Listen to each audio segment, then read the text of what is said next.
Yes, it did. That'd be probably one of the last pictures with that hair on you. Yeah. I'm starting to turn, I'm slightly dying. Yeah. One of the process things that we'll see in upcoming meetings is probably at least once a month we'll ask the Public Works Director to be at a council meeting either to present or just for a quick Q&A.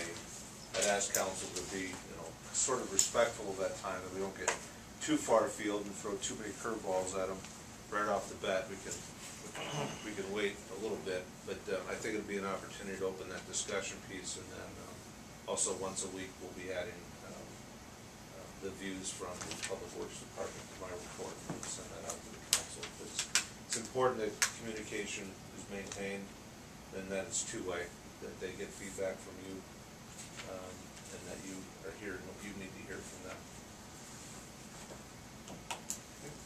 Alright, sound good?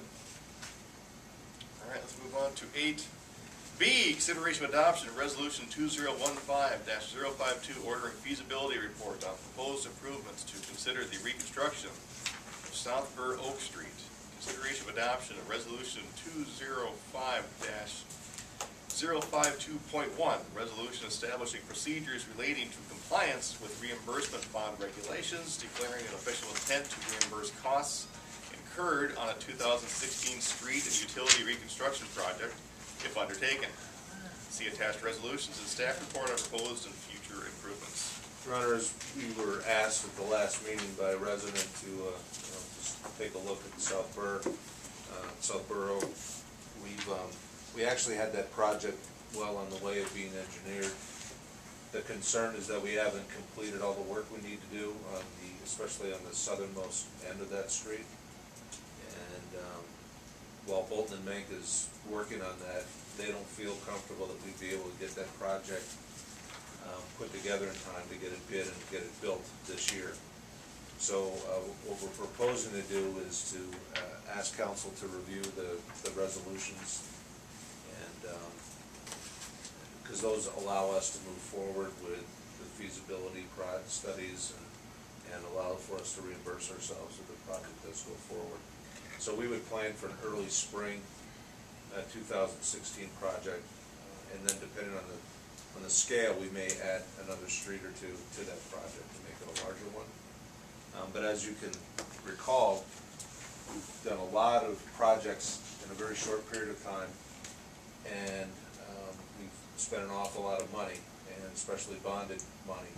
So we have to make sure that these projects fit into our overall debt scheme, and it's going to take some time for us to do that evaluation as well. So we'll continue to make those, we'll look at all of that over the fall and the winter. What we propose to do to that street, though, is take the worst parts of it and actually do what's called a skim coat on it. It won't last for a very long time, but at least should get us through the winter. And that's just laying a very thin mat of asphalt over those really rough spots. And again, that should get us through the winter and anticipating a springtime reconstruct. In the meantime, though, we are looking at a couple of other projects that I've outlined here for with 2015 that we still believe we can get done this year. The first is the mill or remove the asphalt, reshape and resurface Southview Terrace, Hillcrest Drive, and Meadowview. And those streets are being looked at by the engineer right now to get his cost estimate, so we can look at whether we can do all of those or a portion of them. Those streets, the utilities underneath them are in good condition, and the base is generally in good condition. So Braun Intertech is going out and they're starting their borings over the next week, and that will give the engineer the data he needs to make a determination as to whether we can move forward with these projects.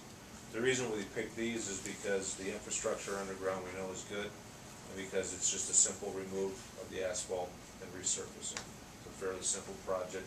We ought to be able to get it done within our budget.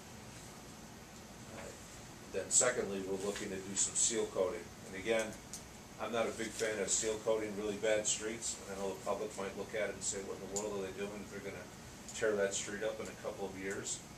But some of these streets are in really, really rough shape, and we've got to buy a little time for them because the underground work is going to be extensive.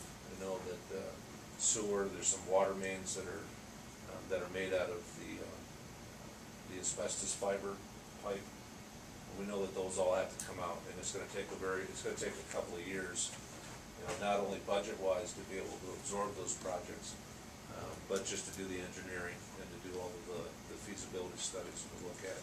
So in the meantime, we're suggesting that we could seal coat them, and again, that will buy us a couple, 3 years in order for us to approach those properly. So that's what we're trying to get done this year, based upon, you know, whatever we think we can get done budget-wise. We'll get bids and we'll take a look at our budgets and see where we're at. 2016, the main effort will be on Burr Oak, and then we'll also do some crack sealing on the 2009 project and some of the other, the newer ones. Because ideally, when you redo a street, within a couple of years, you want to crack seal them, and then either that year or year after, you seal coat them. And that's the way that you maintain the streets. We do that on a continual basis until the street has to be milled and overlaid. And then if the infrastructure underneath starts to fail, then you have to build, then you have to reconstruct the street. But we should be a long ways off of those if we maintain them properly. So we're trying to get this balancing act of getting back onto a maintenance plan, a maintenance schedule.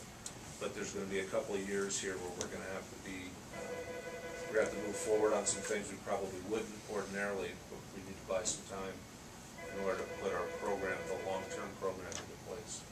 That, I believe, is the most fiscally sound thing for the city to do. And we also gotta keep in mind that Highway 30 is gonna be on. Correct. So we don't get too long gone. Is that a definite next year? No, 30? No. 2018. Huh. That would be the earliest, but I know they're doing their survey work, so you know, we'll be working with them on that project. That's good, it gives them more time there. How- I didn't hear you say anything about Grove Street. We have got to get that fixed this fall. The water freezing.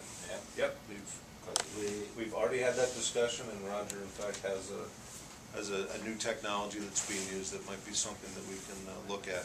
So we're gonna toss that around with our engineer. In fact, when we interviewed the engineers, that's one of the projects that we talked about, and make sure that we get a handle on that. because that's got to be done, we got to do that. We believe that there's a way to fix that without having to tear the road up with the new technology. So we're gonna investigate that, but we said we'd do something, and we will. Well, some people deserve that. It's going to be your great job. How many streets in Rushford have that old style asbestos pipe? Just Burr Oak? There's not very many left, no. No. This was up in the Money Creek, Grandview Avenue, up in that area. Those are the ones that Jeff has said. Now, we're gonna have to review all of our documents, of course, and that's part of the transition here, is to get a better handle on what's underground. I think that's all been inventoried though, but they're gonna put that in the pavement management plan that Bolton Bank is working on.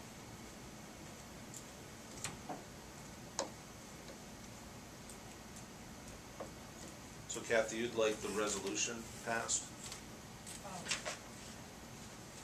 The new one, right? Well, the 52 just gives both the bank authority to keep going on. 52.1 covers ourselves for Reimbursement. reimbursing ourselves. And I left that part of it kind of in the third page in, where I put 2016 street utility reconstruction project, possibly other streets. Right. You know, I left it kind of vague Vague. so that we can put different. And I put, and you're supposed to have a value in there, but I just put less than $1 million, so it should cover, but.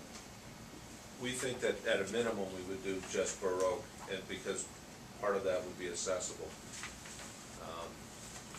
We may not have the money to do another street, total reconstruct, so we may just do Burr Oak and then focus on some maintenance catch-up